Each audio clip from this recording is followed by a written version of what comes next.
Jean vit 7 lampes de feu brûlant devant le trône, les 7 esprits de Dieu.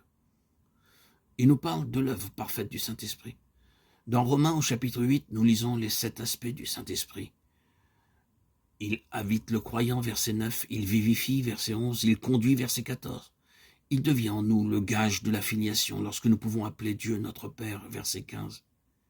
Il témoigne dans nos cœurs que nous sommes enfants de Dieu, versets 16 et 17.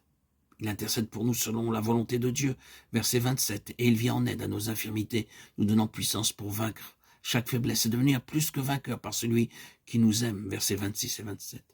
C'est à cause de cette œuvre parfaite du Saint-Esprit que nous serons dans les cieux. Aucun effort humain ne pourrait la réaliser, mais seulement c'est cette lampe de feu, l'habitation du Saint-Esprit dans sa plénitude. Le Saint-Esprit habitant en nous nous délivrera des liens de la chair, verset 9.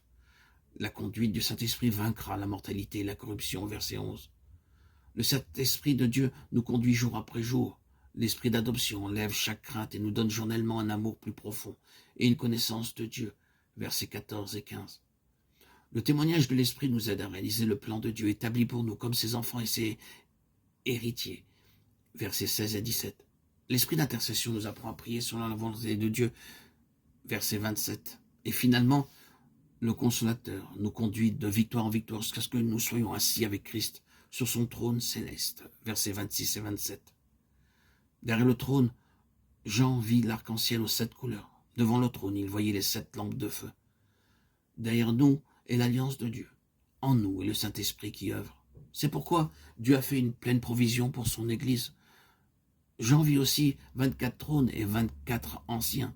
Ceci peut être les 12 saints de l'Ancien Testament et les 12 saints du Nouveau Testament.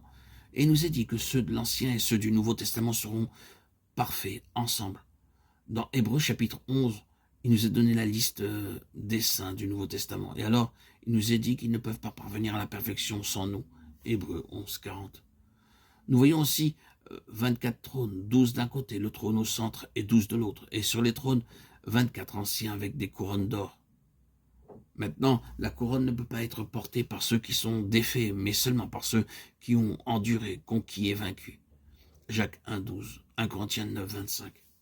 La vie chrétienne est comparable à un homme participant à une course.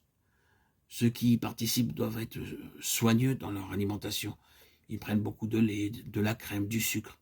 Lorsqu'ils deviennent trop gros, ils ne peuvent pas courir rapidement. Ils perdent leur souffle.